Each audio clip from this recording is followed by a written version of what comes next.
Welcome to the D-Shift podcast, where we provide inspiration, motivation, and education to help you transition from the challenges of divorce to discover the freedom and ability to live life on your own terms. Are you ready? Let's get this shift started. Hello, and welcome to this episode of the D-Shift podcast.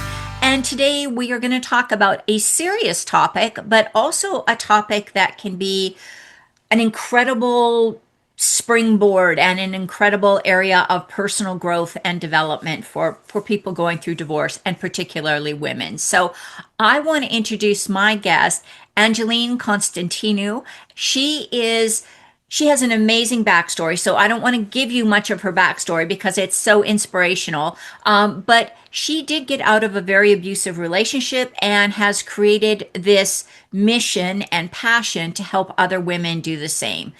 She is a women's empowerment partner and founder of Let's Break the Silence, where she has created a unique space to help survivors rebuild themselves, get comfortable with who they are, and really be able to look forward to a positive future. So, Angeline, I am so glad to have you on the podcast. I was recently interviewed on Angeline's podcast. We're going to talk about that in a little bit.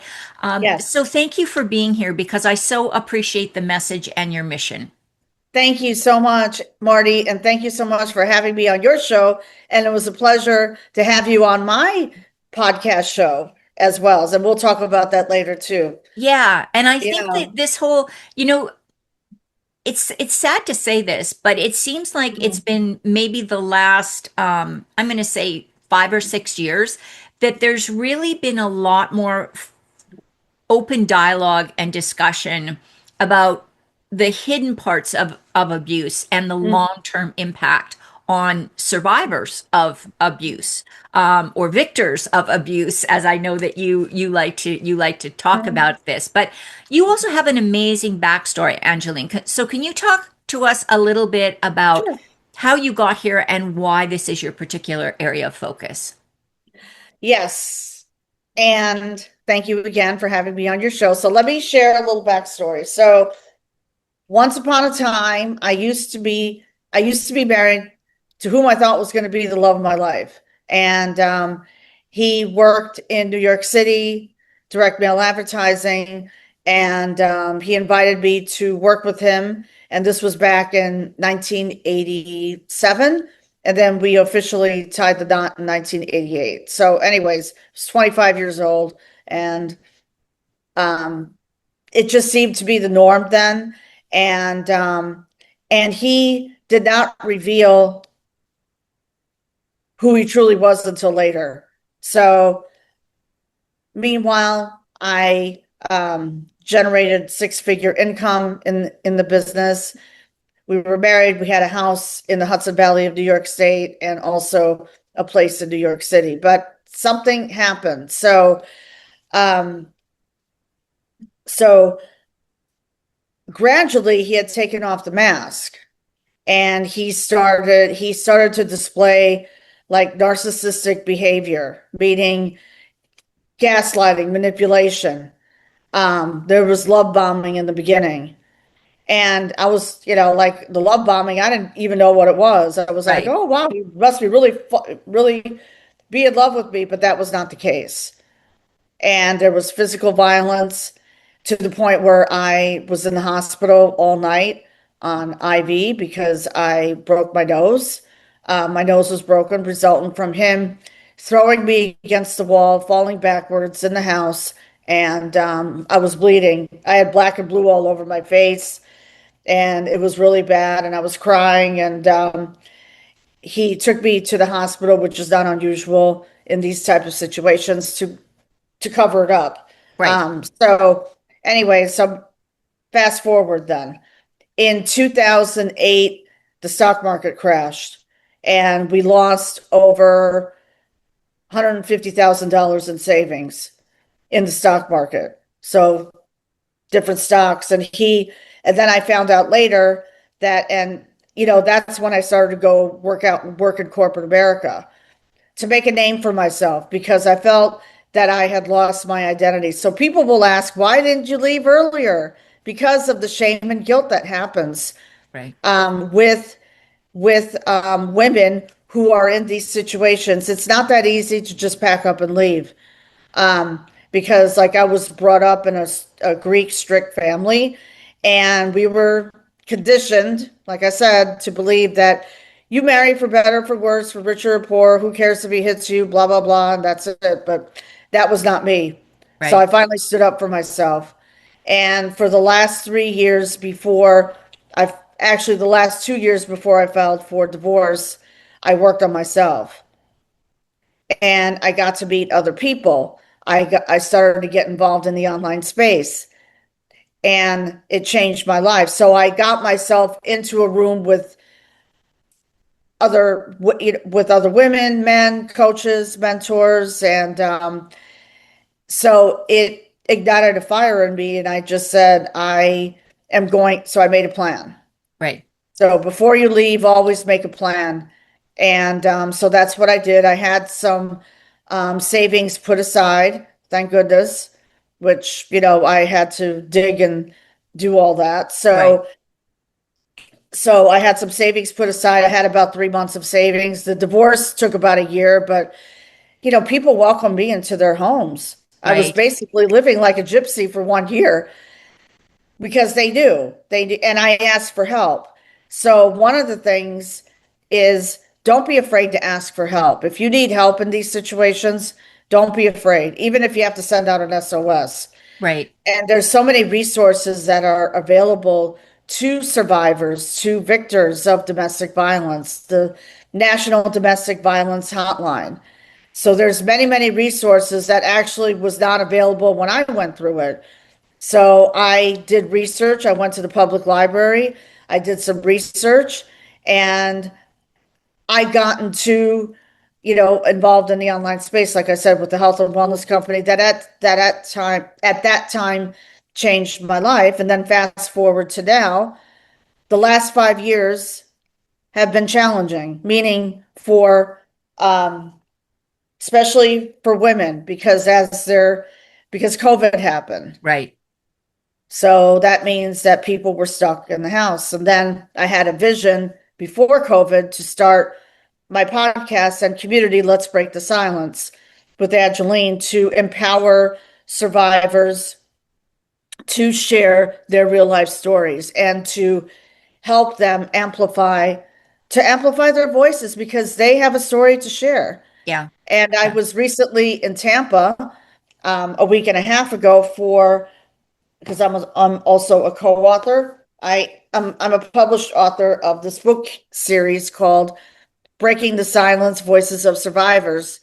And so there I am one of 20 authors. I wrote my chapter, I shared my story, and my story is having an impact already. Right. Right. Yeah. Yeah. So it's been really life-changing for me to be able to give that space for women to amplify their voices because there's a Right. lot of trauma out there. There's a lot of women who I know are suffering, but Yeah. they don't need to suffer anymore. They don't need to be in that place. You can you can come out of that Yeah. on the other side and reclaim your identity because one of the things that I talk about in my podcasts and coaching programs is being able to reclaim your identity and your confidence. And Yes. that Yeah. requires letting go. I call it the baggage, letting go of the baggage and your belief systems Yeah. Yeah. that have been imposed on you. So, And I think that this is so the reason I really thank you for sharing that. sure. And the reason I think that is so important is because a lot of times people have this image of who, and this is going to be very stereotypical, but I worked as a domestic violence client advocate for 6 years. I And one remember. of the things that I would hear all the time was women would come in feeling absolutely guilty, didn't want their families to know what was going on, didn't want their friends, and certainly didn't want people at their place of employment knowing what was going on because there, like you said, a lot of times there is this sense of guilt, and Mm, a lot of times the abuser, whether it's actual physical violence, which is horrible, but we also know of all the other kinds, coercive control and Mhm. narcissistic abuse and financial abuse and emotional abuse. And we know about the long-term traumatic impacts of these. And let's face it, a lot of times, unfortunately, our friends and sometimes even our family members try to warn us about the dangerous person we were entering into a relationship with. Mhm. And Mhm. so, you know, if people have in order to support victims, or I'm going to use the word victim here, I don't particularly like it. I love the word survivor or victor instead. But Yes, when you're trying to get out, you truly are a victim of the other person, because correct. this is when we know statistically this is when they become the most aggressive and the most dangerous. And even when perhaps when there hasn't been physical violence in the past, this is where physical violence, like when the partner actually gets strong enough and builds up that courage to leave, now all of a sudden the abuser has no control anymore, and it quite often sends them to a much elevated level of aggression. Oh, a lot, because they're losing control. Right, They're losing control, and they don't like to lose control. right, They want to control that person no matter what. Um, because unfortunately there was manipulation. He manipulated our finances. He wrote out balance transfer checks against our mutual funds, resulting in losing over $50,000. So I found myself in the hole because they were joint accounts. right. So, and I was able to pay it off Well, the following congratulations year. for that. And unfortunately, there's a lot of women out there that aren't in that situation. No, And I'm hearing more and more about like really weird tax stuff that has been going on for the last, sometimes decades, where especially if there's especially if it's a cell phone business, where business funds have been siphoned off so they don't ever show up on the balance right. sheets. And now all of a sudden going through the divorce, well, guess what? Somebody else now is looking at these financial records. And all of a sudden, all these issues are coming to the surface. Well, you know, there's likely going to be some kind of action taken if there's actual fraud being Right. perpetuated. I mean, attorneys can't turn a blind eye to the fact that fraud is going on. So they have to, so a lot of times this stuff comes to the surface. And here's what bothers me the most, Angeline. When the IRS gets that information and comes I after know. people for back taxes, they come after everybody, They do. anybody that has money. So it doesn't matter whether your divorce decree says you're not responsible for taxes. The IRS supersedes anything that's on your divorce decree. That's my That's understanding. true. And That's we're true. And both not actually, attorneys. you're Yeah, we true. both need to I throw had to this pay. out. You ready for this? Last year, it was an old debt. Going back, it was going back to 2008, 2009. So this was a little bit of a scary moment for me, but I worked through it. So I received a notice from the bank that they froze, my account was frozen. So I investigated, and it was an old debt that he was not responsible for paying. Right. I Yeah. wasn't even aware of it. Right. So I called the company and we worked out a settlement. I Right. said, look, this happened during my divorce. I had no idea this happened. It was Right. $10,000. Yeah. Yeah. And $10,000. yeah. And I was And like, can we just like do a payment plan or something? So they said, no, you have to pay the whole thing. So we settled for 8,000. I said, okay, right. pay it off and that's it. So And thank sometimes goodness. that's, and this is the stuff that out of the blue can come up. And it's unfortunate. I think in some areas things are getting a little better, Yeah. where in some states and in some jurisdictions, I know that the person can be mandated to assume Mhm. all of those debts. And then even in the United States here, the opportunity may exist if you meet the criteria to file for what they call innocent spouse Innocent spouse, for right? those years. And again, if you're concerned about this, because we know financial abuse goes along with almost every kind of abuse. It's kind of involved in a lot of these cases. Talk to your attorney or your legal professional, or call the IRS and find out, would you qualify for innocent spouse, and I see if you like can that. get it. Yeah. See, had I known that, I would have done that because it was an old debt. It was an old, Yeah. old debt going And back. I know there's very specific criteria, and I don't know enough about it other than I Yeah. know it exists out there. So let's talk a little bit about flipping the corner. Now, let's say, how do you see, or how do women make this shift from the victim to the victor in their life if they're coming out of these abusive situations? Okay. So the first thing is self-awareness and to surrender. So I drew a line in the sand. I surrendered and I called myself out and I said, this is it. I am no longer a victim of my circumstances. I'm no longer a victim of domestic violence. And so I took ownership. That's what I did. So once you take ownership, that's a release in itself because you're releasing the old, the limiting beliefs. So it requires a lot of, so I sought mentorship to help me remove old beliefs, just shatter the beliefs systems. That's the first thing.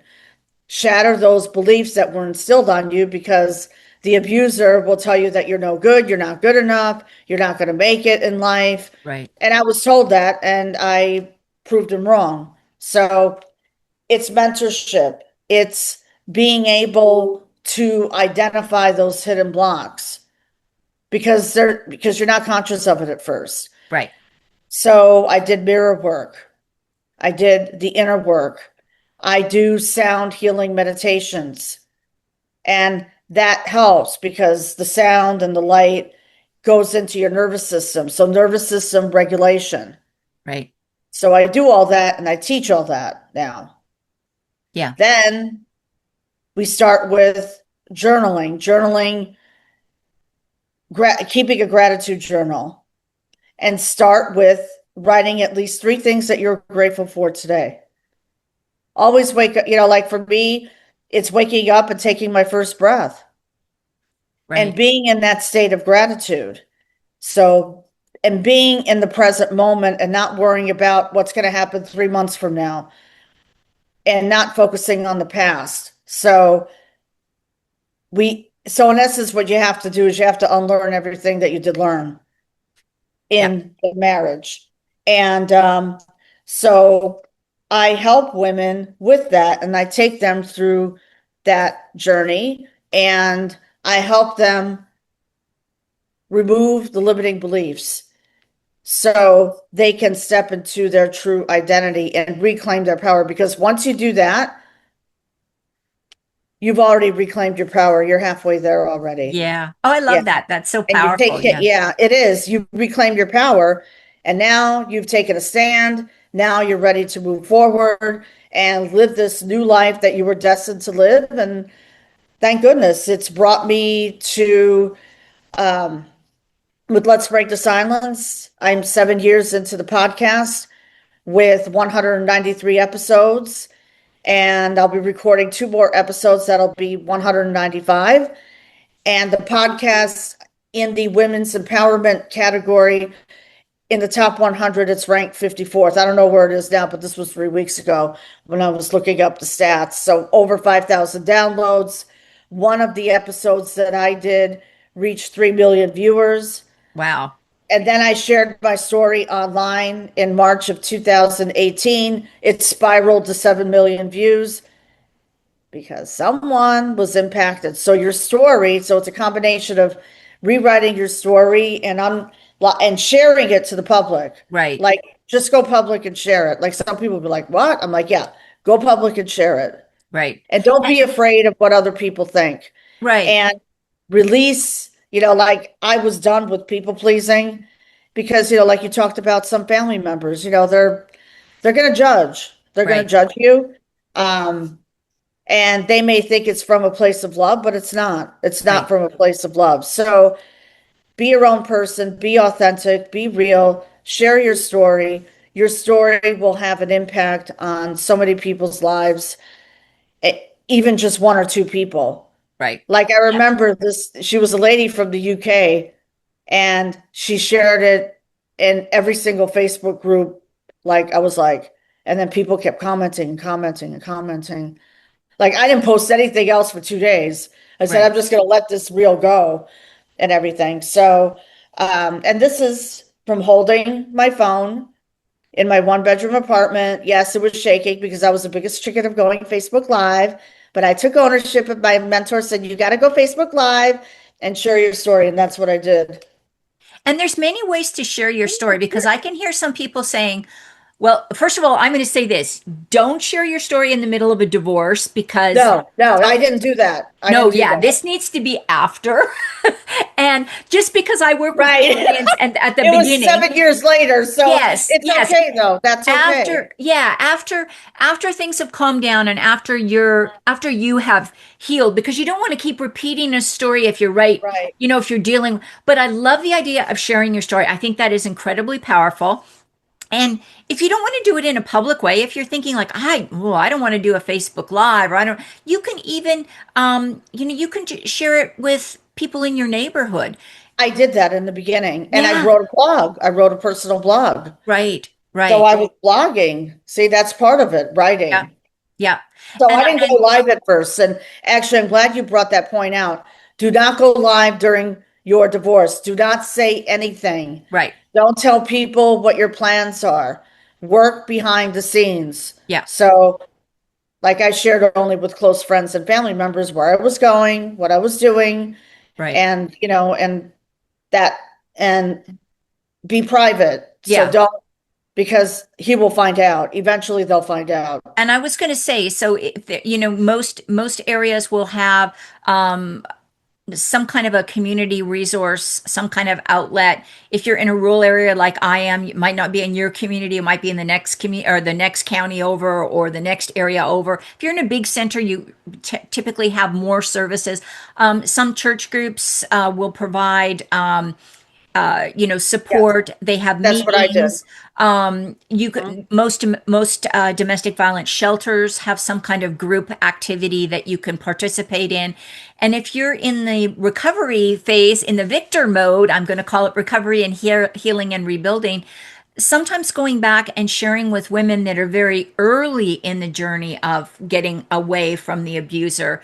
Right. You don't need to know the answers, but for those women, just seeing that somebody got out and now is moving forward in life is can be really inspirational and supportive. Oh, absolutely. Absolutely. When they see that, it inspires them. Yeah. And they Yes. know that they can move forward now because if I could do it, anyone else could do it. Yeah. And So this is a very this is a very sensitive topic for a lot of people. There's a lot of depending on your culture and your religious beliefs and everything, like you talked about, the idea of, well, once you got married, you're supposed to stay married and you're just yeah. supposed to make the best of a bad situation. Oh, no. So No. yes, I mean, and that's unfortunate, an unfortunate reality. So don't try to convince people of why. Like, I think that's a waste of your energy and your mental and physical energy to try to convince people that are going to be against what you do that you were doing the right thing. Just know in your heart, that you did the right thing and you got out to Exactly. save yourself. Yeah. Sure. Yeah. I saved myself. Yeah.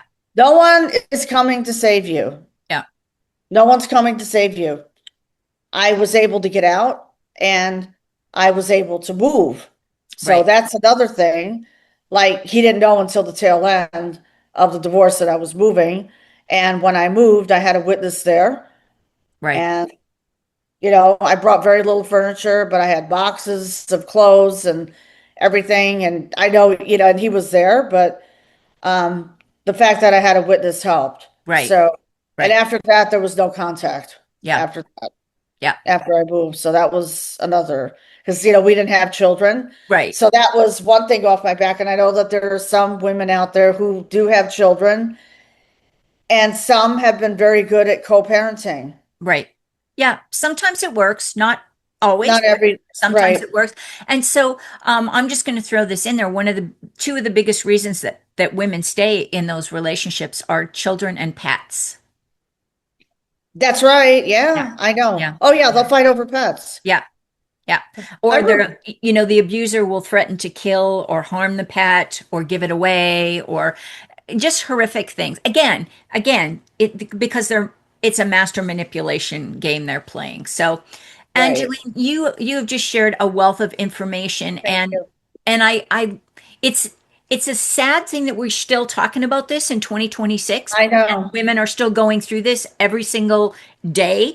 The But it's also wonderful to know that there are resources and services and support once they decide that, okay, I don't want to be here. And there's no shame if it takes a while to get to that point. But when you do make the decision, there are resources out there to support you. So, Angeline, Exactly. of all the things we've talked about, what do you think is the most important thing you want people to remember as they go on about their busy day?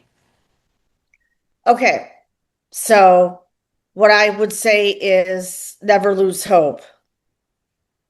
Hope may not be a strategy, but to get through the day, believe in yourself. Have faith in yourself. Have faith in the process and learn to love yourself. Because when you love yourself,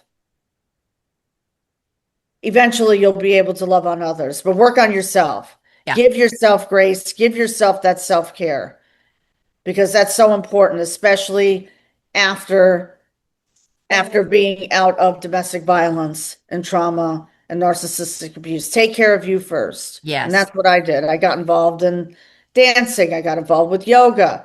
I would go to a yoga studio and just take yourself out. Take Yeah. yourself out. Yeah. Yeah. Do something Yeah. nice for yourself. What a great way to wrap this up. Now, if Good. people want to find out more about you and get access to the podcast so that they can listen in, what's the best way to do that? Okay. All right. Perfect. So people can go to my website, which is letsbreakthesilence.com. There you will find my podcast, Let's Break the Silence with Angeline. You will find my speaking. You will find my coaching programs. Plus, you will find all my social media platforms. So I'm on YouTube, Instagram, Facebook, and LinkedIn, and also on TikTok. So I'll make sure that you have all the links in the show notes. And my Great. podcast, I have two podcasts. So Let's Break the Silence with Angeline, which is my signature podcast. You can find that, like and subscribe on Spotify, Apple, iHeartRadio, and all the Amazon Music and all the live streaming platforms you listen to. And Her Unapologetic Voice, where Marty shared we had an amazing conversation last week. It's real and Great. raw talk Yeah. for Yeah. women. So you can also find that on Spotify, Apple, iHeartRadio, Amazon Music, and all the live streaming platforms that you listen to, plus on my YouTube. So my YouTube is Let's Break the Silence with Angeline and Her Unapologetic Voice. When you type it in the search bar, it'll come up. But Wonderful. yes, and they're also on my website. So Great. So going to the website is probably the most direct, and I'll make sure yeah, all that information is in the show notes. So, Angeline, thank you so much for being on the podcast today. I you're really enjoyed welcome. this conversation, and again, really hopeful message for people that might be facing really difficult situations. Yes, definitely, especially in the times that we live in today. So, Yes, absolutely. so So have a beautiful day, everyone. thank you, Angeline, and thank you everybody for listening to this episode of the D Shift podcast. And don't forget to tune in to the next one. Thanks for listening and supporting the D Shift podcast. If you would like to attend live trainings by our amazing guests and have a chance to ask questions and get answers from our experts, join the D Shift crew. For more details and to sign up, head on over to www.divorcecoachforwomen and click on the podcast page.